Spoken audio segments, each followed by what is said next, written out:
প্রিয় শিক্ষার্থীরা, আজকে আমরা আলোচনা করব গুণগত রসায়ন অধ্যায়ের কোয়ান্টাম সংখ্যা টপিকটা নিয়ে। ইতিপূর্বে তোমাদের বেসিক রসায়নের উপর কয়েকটা ক্লাস দিছি। আজকে দেখব আমরা কোয়ান্টাম সংখ্যা। তোমরা জানবে যে কোয়ান্টাম সংখ্যা মূলত 4 ধরনের: প্রধান কোয়ান্টাম সংখ্যা, সহকারী কোয়ান্টাম সংখ্যা, চৌম্বকীয় কোয়ান্টাম সংখ্যা, আরেকটি হলো স্পিন কোয়ান্টাম সংখ্যা। খেয়াল করো, তাহলে প্রধান কোয়ান্টাম সংখ্যা থেকে সংখ্যাকে আমরা n দ্বারা প্রকাশ করি, সহকারী কোয়ান্টাম সংখ্যাকে l দ্বারা প্রকাশ করি। একইভাবে চুম্বকীয় কোয়ান্টাম সংখ্যা তাকে আমরা প্রকাশ করি m দ্বারা, স্পিন কোয়ান্টাম সংখ্যাকে আমরা প্রকাশ করি s দ্বারা। খেয়াল করো, সর্বপ্রথম আমি তাদের যে ফর্মুলাগুলি আছে সেগুলো একটু লিখে নিচ্ছি তোমাদের সুবিধার জন্য। সহকারী কোয়ান্টাম সংখ্যা l, তার সূত্র হলো 0 থেকে মনে রাখবে n-1 পর্যন্ত। খেয়াল করো, কি বললাম? তার সূত্রটা কি? সহকারী কোয়ান্টাম সংখ্যা অর্থাৎ l, তার সূত্র হলো 0 থেকে n-1 পর্যন্ত। একইভাবে ম্যাগনেটিক বা চুম্বকীয় কোয়ান্টাম সংখ্যা, তার সূত্র হলো -l হতে 0 সহ +l পর্যন্ত। খেয়াল করে বিষয়। তাহলে পরবর্তীতে স্পিন কোয়ান্টাম সংখ্যা আমরা যতগুলি m পাবো মনে রাখবে ততগুলি +12 আর -12। আর n তোমরা জানো n এর মান 1, 2, 3 ইত্যাদি হতে পারে, n 1, 2, 3, 4, 5 ইত্যাদি হতে পারে। তাহলে খেয়াল করে বিষয়, আমরা এখান থেকে কি বুঝতে পারতেছি? আমরা বুঝতে পারতেছি যে n, দেখো এখানে l যে আছে সহকারী কোয়ান্টাম সংখ্যা, lটা কিসের উপর ডিপেন্ড করতেছে? অর্থাৎ l নির্ভর করতেছে প্রধান কোয়ান্টাম সংখ্যার উপর। কারণ এখানে দেখো l এর যে সূত্র আছে এখানে কি ব্যবহার আছে? n। তার মানে আমরা বলতে পারি যে l নির্ভরশীল কার উপর? প্রধান কোয়ান্টাম সংখ্যা অর্থাৎ n এর উপর। পাশাপাশি দেখো m অর্থাৎ চুম্বকীয় কোয়ান্টাম সংখ্যা নির্ভরশীল কার উপর? সহকারী কোয়ান্টাম সংখ্যা l এর উপর। পাশাপাশি আমরা জানি স্পিন কোয়ান্টাম সংখ্যা কার উপর ডিপেন্ড করতেছে? m এর উপর। কারণ দেখো এখানে আমরা যখন l এর সূত্র দিছি তখন এখানে n আছে অর্থাৎ প্রধান কোয়ান্টাম সংখ্যা, আমরা যখন m তখন এখানে l আছে অর্থাৎ সহকারী কোয়ান্টাম সংখ্যা আছে। পাশাপাশি এখানে স্পিন কোয়ান্টাম সংখ্যা s, এখানে দেখো তার ফর্মুলায় কি আছে? m এর ব্যবহার আছে। খেয়াল করে বিষয়। তার মানে আমরা এখন বুঝবো যে প্রত্যেকটা কোয়ান্টাম সংখ্যা, প্রধান কোয়ান্টাম সংখ্যা কাকে নির্দেশ করে, সহকারী কোয়ান্টাম সংখ্যা কাকে নির্দেশ করে, চুম্বকীয় বা ম্যাগনেটিক কোয়ান্টাম সংখ্যা কাকে নির্দেশ করে, স্পিন কোয়ান্টাম সংখ্যা কাকে নির্দেশ করে। খেয়াল করে বিষয়। মনে রাখবে যে প্রধান কোয়ান্টাম সংখ্যা শক্তি স্তরকে নির্দেশ করে। কাকে নির্দেশ করে বললাম? শক্তি স্তরকে নির্দেশ করে। পাশাপাশি দেখো সহকারী কোয়ান্টাম সংখ্যা আমরা বলবো উপশক্তি স্তরকে নির্দেশ করে, উপশক্তি স্তরকে নির্দেশ করে। স্পিন কোয়ান্টাম সংখ্যা কাকে নির্দেশ করে? স্পিন কোয়ান্টাম সংখ্যা অরবিটালকে নির্দেশ করে, অরবিটালকে নির্দেশ করে। আর চুম্বকীয় কোয়ান্টাম সংখ্যা কাকে নির্দেশ করে? অরবিটালকে নির্দেশ করে। আর স্পিন কোয়ান্টাম সংখ্যা ইলেকট্রন নির্দেশ করে। খেয়াল করে বিষয়। এই বিষয়গুলি সম্বন্ধে আমাদের পরিপূর্ণ একটা ধারণা থাকতে হবে। প্রধান কোয়ান্টাম সংখ্যা শক্তি স্তর, সহকারী কোয়ান্টাম সংখ্যা উপশক্তি স্তর, চুম্বকীয় কোয়ান্টাম সংখ্যা অরবিটালকে নির্দেশ করে, একইভাবে স্পিন কোয়ান্টাম সংখ্যা ইলেকট্রনকে নির্দেশ করে। তার মানে আমরা কি বুঝতে পারলাম? অর্থাৎ দেখো একটা শক্তি স্তরে আমরা যদি চিন্তা করি একটা শক্তি স্তরে কতগুলি উপশক্তি স্তর থাকতে পারে তার ধারণা নিয়ে আসছে কি? সহকারী কোয়ান্টাম সংখ্যা। এবং ওই উপশক্তি স্তরে কতগুলি অরবিটাল থাকতে পারে তার ধারণা পাবো আমরা কি? চুম্বকীয় কোয়ান্টাম সংখ্যা দ্বারা। এবং এখানে প্রত্যেকটা অরবিটালে কতগুলি করে ইলেকট্রন থাকতে পারে তার ধারণা পাবো আমরা কি? স্পিন কোয়ান্টাম সংখ্যা দ্বারা। ক্লিয়ার সুপ্রিয় শিক্ষার্থীরা? এখন খেয়াল করো, শক্তি স্তর মানে আমরা জানি পরমাণুর আকার নির্ধারণ করে। পাশাপাশি উপশক্তি স্তর মানে কি? উপশক্তি স্তর অর্থাৎ একটা পরমাণু আকৃতি নির্দেশ করে। দেখো অরবিটাল মনে রাখবা ত্রিমাত্রিক দিক বিন্যাস প্রকরণ নির্দেশ করে। পাশাপাশি ইলেকট্রন হলো অর্থাৎ নিজ অক্ষের চতুর্দিকে ইলেকট্রন ঘূর্ণনের দিক। খেয়াল করো, আমরা বলতে পারি ইলেকট্রন ঘূর্ণনের দিক প্রকাশ করে বা নির্দেশ করে। খেয়াল করে বিষয়। আমরা প্রথমে বলছি আজকের টপিকস হলো কোয়ান্টাম সংখ্যা। কোয়ান্টাম সংখ্যা কয় ধরনের দেখলাম? 4 ধরনের: প্রধান কোয়ান্টাম সংখ্যা, সহকারী কোয়ান্টাম সংখ্যা, চুম্বকীয় কোয়ান্টাম সংখ্যা, পাশাপাশি স্পিন কোয়ান্টাম সংখ্যা। তাহলে খেয়াল করো, আমরা যদি কোয়ান্টাম সংখ্যাকে ডিফাইন করতে চাই, কোয়ান্টাম সংখ্যা কাকে বলে সেই সংজ্ঞা যদি আমরা দিতে চাই, তাহলে আমরা বলতে পারি কোনো পরমাণু পরমাণুতে ইলেকট্রনের, ভালোভাবে খেয়াল করো, ইলেকট্রনের শক্তি স্তরের আকার, আকৃতি, ত্রিমাত্রিক দিক বিন্যাস প্রকরণ ও নিজ অক্ষের চতুর্দিকে ইলেকট্রন ঘূর্ণনের দিক প্রকাশক এই সংখ্যা সমূহকে কি বলা হয়? কোয়ান্টাম সংখ্যা বলা হয়। ক্লিয়ার বিষয়? দেখো আমি প্রথমে কিন্তু সরাসরি তোমাদেরকে সংজ্ঞা বলে নাই। এখন দেখো আমি একটু আলোচনা করে এখন সংজ্ঞাটা আমরা পরিপূর্ণভাবে কিন্তু আমরা সংজ্ঞায়িত করতে পারতেছি। আমরা এখানে ম্যাক্রোস্কোপিক্যালি এখানে যা দেখব সেটাই আমরা আত্মস্থ করার চেষ্টা করব।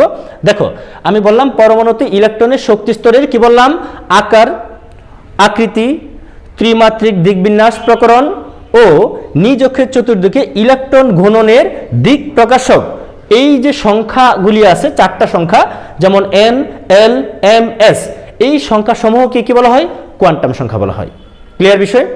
এখন আসো তাহলে দেখো আমরা এখন প্রত্যেকটার ব্যবহারগুলি আলোচনা করব। আমরা কিভাবে পরীক্ষায় প্রশ্ন আসে বা বোর্ড পরীক্ষায় কিভাবে প্রশ্ন আসে সেই প্রশ্নগুলি আমরা আস্তে আস্তে ডিটেলস আলোচনা করার চেষ্টা করব। খেয়াল করো, n আমরা বলছি যে n এর মান হতে পারে 1, 2, 3, 4 ইত্যাদি অখণ্ড সংখ্যা। তার মানে আমরা কি বুঝবো? মনে রাখবো n এর মান যখন 1 হবে তখন আমরা বুঝতে পারতেছি শক্তি স্তর, অর্থাৎ একটা পরমাণুতে মনে করো যে কোনো একটা পরমাণুর ক্ষেত্রে আমরা বলি n এর মান 1 মানে প্রথম শক্তি স্তর, n এর মান 2 মানে দ্বিতীয় শক্তি স্তর, ভালোভাবে খেয়াল করবা। একইভাবে n এর মান 3 মানে কি? তৃতীয় শক্তি স্তর। তার মানে আমি আগেই বলছি প্রধান কোয়ান্টাম সংখ্যা n এর যে মানগুলি এগুলি আসলে শক্তি স্তরকে নির্দেশ করতেছে। কাকে নির্দেশ করতেছে? শক্তি স্তরকে নির্দেশ করতেছে। তাহলে n এর মানের উপর ভিত্তি করে আমরা কয়টা শক্তি স্তর পাবো কোনো পরমাণুতে সেই শক্তি স্তরগুলি আমরা নির্দেশ করতে পারি। ক্লিয়ার বিষয়টা? দেখো একইভাবে শক্তি স্তরগুলোর কিন্তু বিভিন্ন নাম আছে। তোমরা জানো n এর মান 1 হলে তার নাম হলো কি? k শক্তি স্তর, n এর মান 2 হলে কি? l, n এর মান 3 হলে m, n এর মান 4 হলে কি? n শক্তি স্তর, অর্থাৎ k, l, m, n এরকম ভাবে শক্তি স্তরগুলোকে নামকরণ করা হয়েছে। খেয়াল করে বিষয়। তাহলে আমরা শিখলাম প্রধান কোয়ান্টাম সংখ্যা n এর মান কি কি নির্দেশ করে। এখন আসো সহকারী কোয়ান্টাম সংখ্যা l, তার একটা ফর্মুলা হলো 0 থেকে n-1 পর্যন্ত। এখন আমরা খুঁজে বের করব এখানে যে আমরা প্রত্যেকটা শক্তি স্তর পাইছি, এই প্রত্যেকটা শক্তি স্তরে কতগুলি করে উপশক্তি স্তর থাকতে পারে। প্রথম শক্তি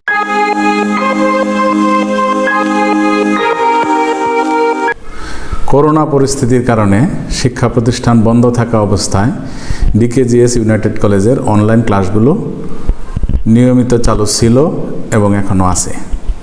ক্লাসগুলো কলেজের নিজস্ব ইউটিউব চ্যানেল DKGSUC বাংলায় আপলোড করা আছে। প্রিয় শিক্ষার্থীরা, তোমরা চ্যানেলটিকে সাবস্ক্রাইব করে সংযুক্ত থাকবে আশা করছি।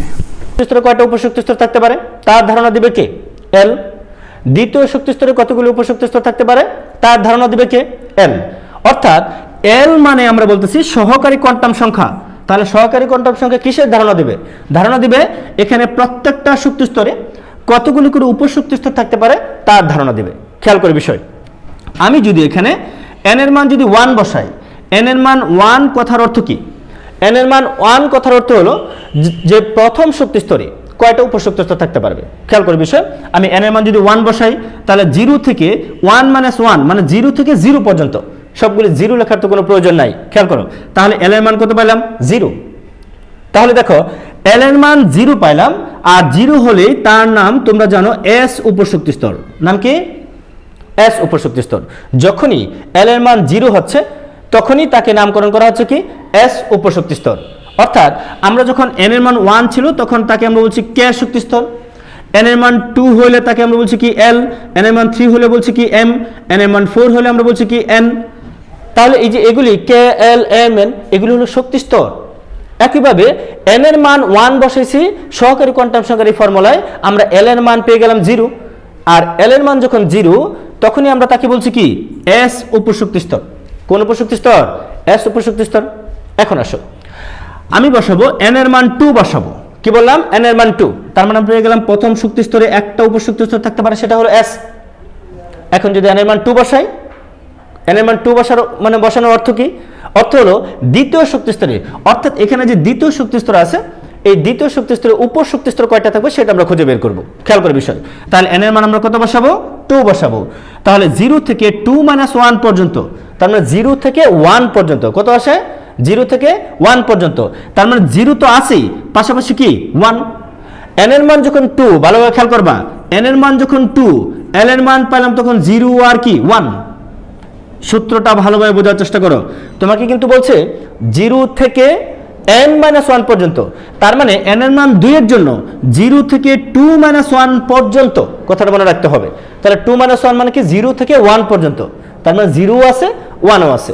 তাহলে দেখো বিজ্ঞানীরা বলছে 0 হলেই তার নাম s উপশক্তি স্তর, আর 1 হলেই তার নাম কি p উপশক্তি স্তর। তাহলে n এর মান 2, আমরা দিয়ে দিলাম 2s এবং কি 2p, তার মানে দ্বিতীয় শক্তি স্তর উপশক্তি স্তর থাকতে পারবে কয়টা? মাত্র 2টা, একটা হলো 2s আর একটা কি 2p। ক্লিয়ার বিষয়টা? তাহলে খেয়াল করো, আমরা পেলাম যে দ্বিতীয় শক্তি স্তরে উপশক্তি স্তর কয়টা। একইভাবে তুমি যদি n এর মান এখন 3 বসাও, তাহলে 0 থেকে 3-1 পর্যন্ত, অর্থাৎ 0 থেকে 2 পর্যন্ত, 0 থেকে কত 2 পর্যন্ত, তাহলে 0 1 আবার পেলাম 2, তার মানে 0 হলে তোমরা জানো s, 1 হলে আমরা কি জানি p, 2 হলে আমরা কি জানি d। তাহলে খেয়াল করে বিষয়, এখানে n এর মান যখন আমরা 3 দিছি, n এর মান কত দিলাম? n এর মান 3, তাহলে l এর মান হচ্ছে 0 1 আর কি 2, অর্থাৎ নতুন আরেকটা। তোমরা চুপচাপ ফলো করো হ্যাঁ ক্লাসটা। হ্যাঁ দেখো, তাহলে আমরা এখানে বলছিলাম n এর মান যদি 3 বসাই, n এর মান 3 মানে কি তৃতীয় শক্তি স্তরে উপশক্তি স্তর কয়টা থাকতে পারে? আমরা জানি এটা হলো তৃতীয় শক্তি স্তর, তাহলে n এর মান 3 মানে তৃতীয় শক্তি স্তর। এখন প্রশ্ন হলো এই তৃতীয় শক্তি স্তরে উপশক্তি স্তর কয়টা থাকতে পারে তার ধারণা দিবে কে? সহকারী কোয়ান্টাম সংখ্যা অর্থাৎ l। তাহলে দেখো n এর মান আমরা দিলাম 3, অর্থাৎ l এর মান পাইলাম 0 1 2। কিভাবে পেলাম আমরা?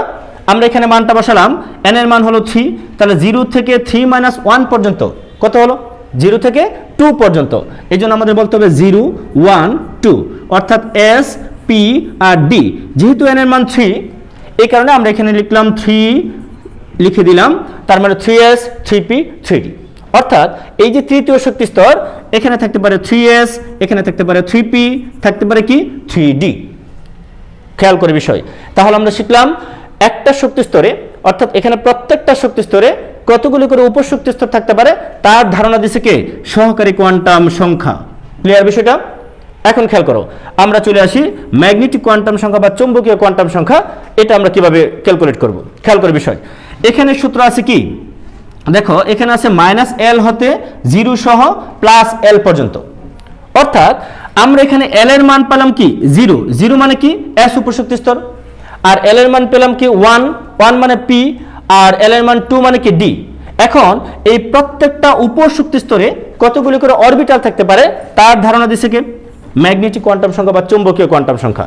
খেয়াল করে বিষয়, তাহলে l এর মান আমি যদি 0 বসাই, 0 মানে কি s উপশক্তি স্তর, আমি বের করতেছি s উপশক্তি স্তরে কতগুলি করে অরবিটাল থাকতে পারে সেটা আমরা খুঁজে বের করব। তাহলে l এর মান কত বসাবো আমরা? 0, তাহলে -0 হতে 0 সহ +0 পর্যন্ত, তার মানে সবগুলি তো 0, তার মানে m এর মান পেলাম আমরা 0। তাহলে 0 মানে তোমরা জানো s উপশক্তি স্তর, আর 0 মানেই s অরবিটাল। খেয়াল করে বিষয়, তার মানে আমরা পেলাম যে এখানে কি পেলাম তাহলে, যে 0 অর্থাৎ s উপশক্তি স্তরে s অরবিটালি বিদ্যমান। ক্লিয়ার? এখন আসো আমরা বের করব p উপশক্তি স্তরে। খেয়াল করে বিষয়, এখানে 1 মানে কি p, তার মানে খুঁজে বের করব p উপশক্তি স্তরে কয়টা অরবিটাল আছে সেটা বের করব। তাহলে p এর জন্য খেয়াল করো l এর মান কত 1, তাহলে আমরা যদি এখানে 1 বসাই, তাহলে -1 হতে 0 সহ কি +1 পর্যন্ত। খেয়াল করে বিষয়, আমি এক্ষেত্রে যদি একটু বলি যে l এর মান 1 যখন, তখন আমরা m এর মান পেলাম, m এর মান কি পাইতে পারি?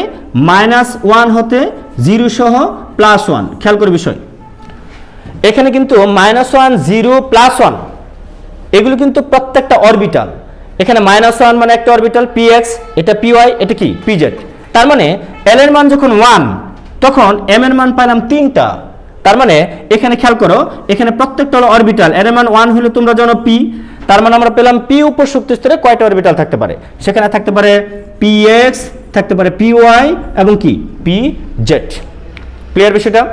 এখন আসো আমরা দেখব s অর্থাৎ স্পিন কোয়ান্টাম সংখ্যা। তার মানে এখানে যে অরবিটালগুলি পেলাম, l এর মান তুমি পাইছো 0, 0 মানে m এর মান পাইছো কত 0, 0 মানে s অরবিটাল।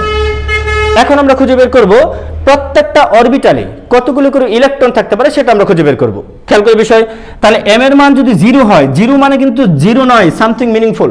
কথাটা মনে রাখতে হবে। 0 মানে হলো একটা অরবিটাল। কয়টা অরবিটাল? একটা অরবিটাল। তাহলে খেয়াল করো, আমরা m এর যে ফর্মুলাটা ছিল সেটা ছিল m ইন্টু প্লাস হাফ অথবা কি মাইনাস হাফ। তাহলে দেখো আমরা যদি এখানে m এর মান যদি বসাই, m এর মান ছিল 0, 0 মানে 0 নয়, 0 মানে একটা অরবিটাল, সেটা হলো কি s অরবিটাল। তাহলে আমরা s এর মান কি পাবো? s সমান সমান দেখো m এর জায়গায় তাহলে কি লিখবো? m এর জায়গায় কি 0 লিখবো? না, এই জায়গায় আমরা সব ভুল করে ফেলি। m এর জায়গায় লিখবো কিন্তু এখানে 0 এর জন্য লিখবো একটা অরবিটাল, কারণ 0 মানে কিন্তু 0 নয়, 0 মানে s অরবিটাল অর্থাৎ একটা অরবিটাল। এর জন্য আমরা লিখলাম 1, তারপর দেব প্লাস হাফ, আর কি দেব মাইনাস হাফ। তাহলে এখানে ইলেকট্রন কয়টা আছে? ইলেকট্রন কিন্তু এখানে দুইটা। কয়টা আছে? দুইটা, একটা প্লাস হাফ আর একটা কি মাইনাস হাফ। তাহলে এখানে আমরা সংখ্যা লিখতে পারি কত? 2। খেয়াল করো, তোমরা কিন্তু আগেও 9 10 পরে আসছিলা যে s অরবিটালে ইলেকট্রন থাকতে পারে কয়টা? দুইটা। এই যে দেখো আমরা খুঁজে পেলাম s অরবিটালে কয়টা ইলেকট্রন থাকতে পারে? দুটি ইলেকট্রন থাকতে পারে। সুপ্রিয় শিক্ষার্থীরা, আজকে দেখো আমরা আলোচনা করলাম কোয়ান্টাম সংখ্যা টপিক নিয়ে। আমি যদি একটু রিভিউ করি, কোয়ান্টাম সংখ্যা হলো 4 ধরনের: প্রধান কোয়ান্টাম সংখ্যা, সহকারী কোয়ান্টাম সংখ্যা, তারপর চুম্বকীয় বা ম্যাগনেটিক কোয়ান্টাম সংখ্যা, পাশাপাশি স্পিন কোয়ান্টাম সংখ্যা। দেখো প্রধান কোয়ান্টাম সংখ্যা আমরা দেখছি শক্তি স্তরকে নির্দেশ করে, সহকারী কোয়ান্টাম সংখ্যা উপশক্তি স্তর, চুম্বকীয় কোয়ান্টাম সংখ্যা অরবিটালকে নির্দেশ করে, আর স্পিন কোয়ান্টাম সংখ্যা কাকে নির্দেশ করে? ইলেকট্রনকে নির্দেশ করে। অর্থাৎ কোন একটা শক্তি স্তরে কতগুলি উপশক্তি স্তর থাকতে পারে তার ধারণা দিচ্ছে সহকারী কোয়ান্টাম সংখ্যা, ওই উপশক্তি স্তরে কতগুলি অরবিটাল থাকতে পারে তার ধারণা দিচ্ছে চুম্বকীয় কোয়ান্টাম সংখ্যা, ওই প্রত্যেকটা অরবিটালে কতগুলি ইলেকট্রন থাকতে পারে তার ধারণা দিল কি স্পিন কোয়ান্টাম সংখ্যা। ক্লিয়ার বিষয়টা? তাহলে আজকে আমরা এ পর্যন্তই আলোচনা রাখলাম যে কোয়ান্টাম সংখ্যা বিষয়টা কি এবং 4টা কোয়ান্টাম সংখ্যা সম্বন্ধে প্রাথমিক যে ধারণাগুলি নেওয়া দরকার সেই ধারণাগুলি আজকে আমরা নিলাম। নেক্সট এই কোয়ান্টাম সংখ্যা টপিক থেকে কি কি প্রশ্ন হতে পারে তোমাদের বোর্ড পরীক্ষায়, সেই প্রশ্নগুলি নিয়ে আমি আলোকপাত করব।